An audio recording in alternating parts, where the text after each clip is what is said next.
Greetings and welcome to today's 10-minute painting lesson. We're going to begin here today, as we generally do, with a large damp square-headed brush. Here I'm applying a mixture of titanium white and primary blue to the base of our horizon. Then I'm going to begin blending upwards. From there, I'm going to go back to my palette, and this time I'm going to grab a similar mixture with a bit of Mars black. This is going to darken it and also desaturate the pigment just a little bit. Then I'm blending it into our initial layer with a very soft application. This is going to ensure that we don't get a very streaky brush stroke or final aesthetic on the painting. It'll be nice and smooth. Then, yet again, I'm going to go back to my palette, this time grabbing a mixture of primary blue and Mars black. It's void of the titanium white to ensure that it just gets darker, and yet again we're going to continue our gradient by blending this into our previous layers with a very soft application. By using a fairly damp brush here, we're ensuring that we extend the wet life of our paint so we can blend a little bit longer, and we're also ensuring that the paint can glide across the canvas with more ease. Then I'm going down to the water where I'm applying the initial blue that we applied to the base closest to the city, and then from there I'm taking that darker pigment that we applied to the top of the sky, I'm applying that to the bottom of the water, and I'm blending the two together yet again. However, this time I'm using the smaller side of that square-headed brush just to give it a little bit of line work and movement so it looks like the water isn't completely still.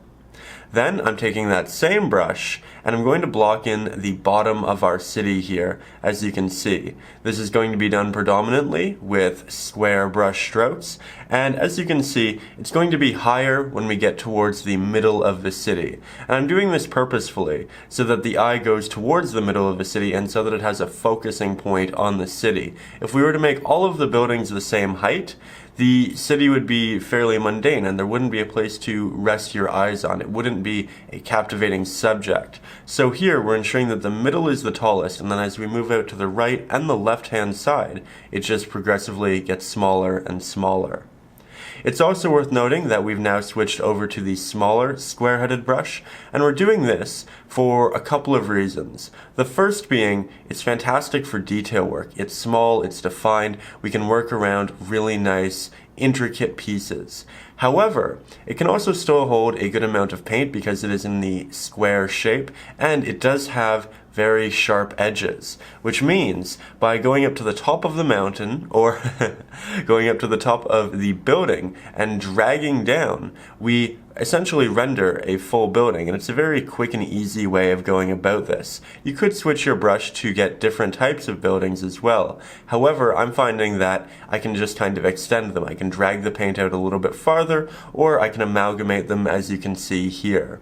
The goal here is to ensure that the city is always evolving, that the sets of buildings are always different, that the heights are always different, that the clusters of them are always different. We want this to look very natural looking, and we're doing that very simply by altering the heights and the widths of each.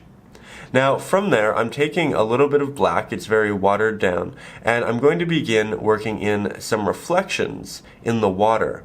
I'm doing this generally by initially moving the paint down, and then I'll work in a horizontal pattern, moving it out so it looks like it's kind of rippling within the water. And this is going to give it a really nice, smooth effect here. So, as you can see, we're just moving our way across the city, and we're just giving it that calm reflection. We don't want it to be too stark, we don't want it to be too soft, we're really looking for something in the middle. And by incorporating a good amount of water in this, we're ensuring that that happens. So once I'm fairly happy with that, I'm going to go back to my medium-sized square-headed brush, and I'm going to begin working in the trees to the far left-hand side of the painting. I'm using a very dark green for this. It is a mixture of a primary yellow, a primary blue, and a good amount of Mars black as well. I'm initially just working on this fairly flat surface, and then we'll go back in later, we'll add the depth, and we'll add the snow. But we're essentially just building the foundation to work on top of. We're sketching it out, we're finding out exactly where we want it to be, and then once we have it proportionally the way we want it, then we can go in and add the details. It's a much easier way of painting than trying to paint all of the details at once from the start, because if we were to try to do that and the proportioning was off at the end, it would be a lot to fix, whereas by doing it in this manner, you can kind of get all of that really heavy lifting done from the start, so when you add on the detail, you know it is just right. I'm also adding a second smaller tree over to the left hand side of it, just to give it a little bit of scale, to make it a little bit more interesting and dynamic as well. Now from there, we're actually going to switch over to our smaller round-headed brush. I'm grabbing a brighter mixture that we used at the bottom of our horizon, and I'm just kind of applying a place that I want to be illuminated in the sky. Some light that's being emitted from here. So I'm applying a blue, then I'm watering down my brush, and in a circular motion, I'm softening the edges so we get this really smooth gradient coming out from the middle. Then I'm taking that same brush and I'm going to begin working in a little bit of a moon. I'm using a pure titanium white for this. However, because the sky is already quite blue, it's going to blend with that initial application and we won't get the pure white that we want at this point. However, we are putting down that foundation, so once it dries we can go back and then we can incorporate that moon properly. From there, I'm grabbing a little bit of a primary yellow with our titanium white, and I'm applying some lights down to the bottom of the city. Perhaps these are from street lights or cars or lights around a dock. It doesn't really matter, but they're adding a little bit of warmth and a little bit of light to the painting itself. Then I'm dragging down a very small semi-transparent reflection from each of the lights into the water. This is generally best achieved by using a little bit of water on your brush itself. So it's starting to look quite nice, and when we were doing the smaller lights, the top had a good time to dry. So now I'm going back up to the top with my smaller square-headed brush, as it has a very defined edge, and I'm reworking on some of the moon here, just giving it much more of a shape. Then I'm going to begin starting to incorporate a little bit of snow in the sky as well. So I'm doing this with a tapping motion, and there are much quicker, much more efficient ways of applying a lot of snow, but I wanted this to be fairly subtle. I didn't want too much, I didn't want it to be very small. I just wanted some regular size snow in the sky. So I'm doing this by using a tapping effect. I'm trying to alter my application each time, the amount of pressure I'm applying, so that some are slightly larger and some are slightly smaller than others. It's also going to make some slightly more transparent. Here you can see that I'm throwing in some really small applications to match with the larger pieces of snow, and this is just going to interject a little bit of depth into the sky, as you can see here. I'm also trying to ensure that it's fairly well balanced and that one area isn't really without the application. Then I'm going to switch back over to my smaller square-headed brush, and I'm going to apply some snow to the tops of my trees. Now, this is a really fun process. It's a very cathartic process. You're kind of just coloring in areas with snow.